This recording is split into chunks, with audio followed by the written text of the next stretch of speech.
ప్రత్యర్థి బలమైన నేత ప్రజాబలం ఉన్న వ్యక్తి అయితే అతడిని ఓడించడం అంత ఈజీ కాదు.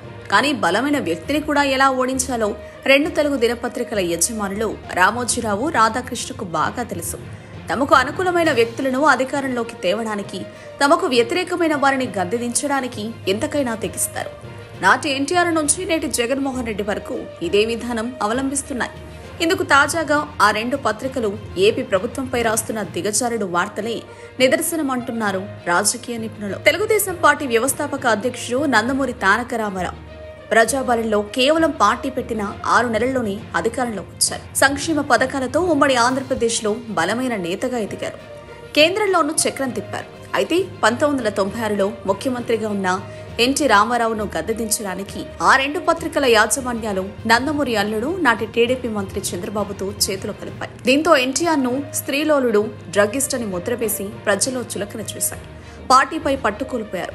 మహిళల మాయలో పడ్డారు అని ప్రచారం చేశాయి. ఇందుకు సొంత కుటుంబ సభ్యులు కూడా నమ్మేలా చేశాయి. ఈ క్రమంలో ఎమ్మెల్యేలను చంద్రబాబు నాయుడు వైపు తిప్పి ప్రభుత్వాన్ని కూల్చేలా చేశాయి. ఇక వైఎస్ రాజశేఖర రెడ్డి అంటే కూడా ఆ పత్రికలకు నచ్చదు.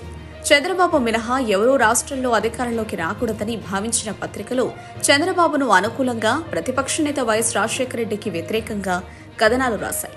రాజశేఖర రెడ్డి బలం పెరుగుతుండటంతో అతడిని ఫ్యాక్షనిస్టుగా చిత్రీకరించారు.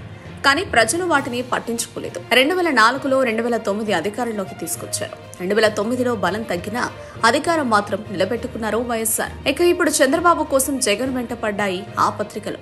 2019లో జగన్ అధికారంలోకి రాకుండా చేసేందుకు అతడి కేసులపై తిప్పి కథనాలు రాశాయి. కానీ ప్రజలు జగన్ వైపే నిలిచారు. ఇక మరోమారు ఎన్నికలు రాబోతుండటంతో మళ్లీ జగన్ ప్రభుత్వంపై కథనాలు వండివారిస్తున్నాయి. ఆంధ్రప్రదేశ్ను అప్పుల ఊబిలోకి నెట్టాడని ఆరోపిస్తున్నాయి.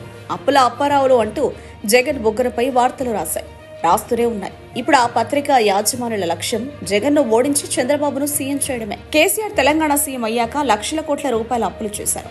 ఈ విషయాన్ని సీఎం రేవంత్ రెడ్డి అసెంబ్లీ వేదికగానే ప్రకటించారు. తెచ్చిన అప్పులతో తాను తన కుటుంబాన్ని బాగు చేసుకున్నాడని కూడా ఆరోపించారు. కానీ ఆ 2 పత్రికలు మాత్రం వాటిపై వార్తలు, కథనాలు రాయడం లేదు.